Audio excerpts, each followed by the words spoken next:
Hi everybody, this is Allison. I wanted to invite you to register to vote with me. So I'm on votefromabroad.org and I'm going to show you how to register if you're an American living outside the US and how to register to vote, request your ballot, and make sure you can participate in the 2024 election. So as an American living overseas, you do have to register every year if you want to vote. You have to send in a request for your ballot to the state where you have your last registered address. So mine is Massachusetts. Note that for some people, if you changed your driver's license state right before moving so that you would have an exchangeable license, that's probably the state that you should be voting in and the address that you should put. And obviously you want to make sure that you're not registered in more than one state because and not voting in more than one state because that is not legal. All right, so I'm from Massachusetts, so I'm going to select my state here. And you can see they have a page for every single state. We're going to get started.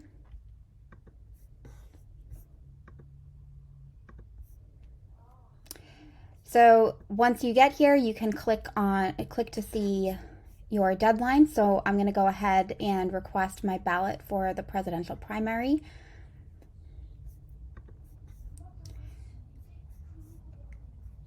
So I'm going to go now to register or request my ballot. All right. So you can see you're going to fill out all of your personal information, your current address overseas. So I'm going to go ahead and pause that video so that I don't share all of my personal details with you. And then when I get to the next page, I will open it up again. So here on page 2, now that I've submitted my foreign address in France, here's where I'm going to submit my parents' address, which is my last US address in Massachusetts. Then you're going to select the category about whether or not you intend to return. And then I will meet you on the next page. So here you can see too where choosing your category is important. So if you're active duty military or spousal dependent, there's no indication. Now for some of these things, it's going to be a little bit different. In some states, you're not allowed to vote in local elections if you're not actually living there and have not actually lived there. So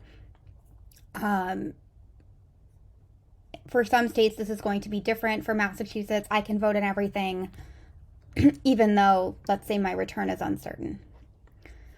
I'm already registered to vote, and I'd like to receive my ballot online, and I've already provided my email address in the first part.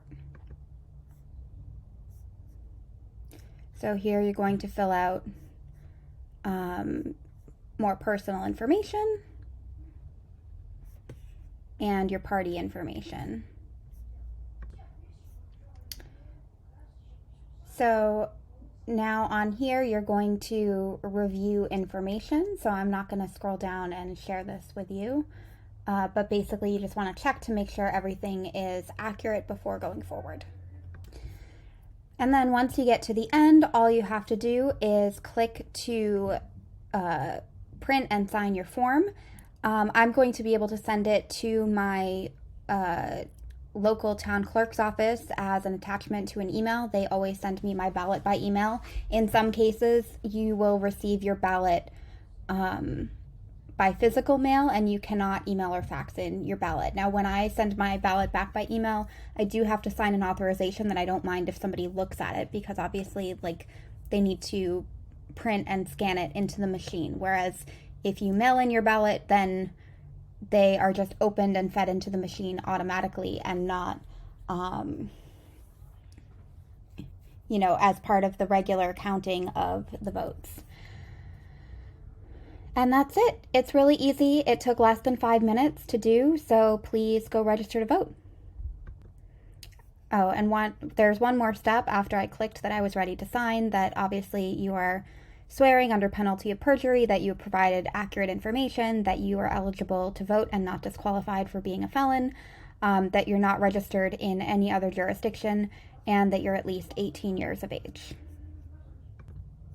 Then I can go ahead and upload a photo of my scanned signature, which is a new thing that I didn't know. I thought I was going to have to print and sign.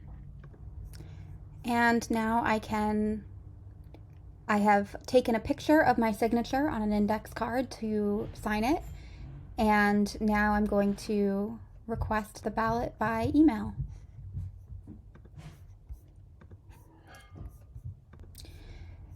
So because the election date is so soon, now that I've submitted the ballot request form, it's saying that because the primary is on March 5th and the deadline is 8 p.m., that I might not have time to receive a ballot overseas and fill it out by the deadline.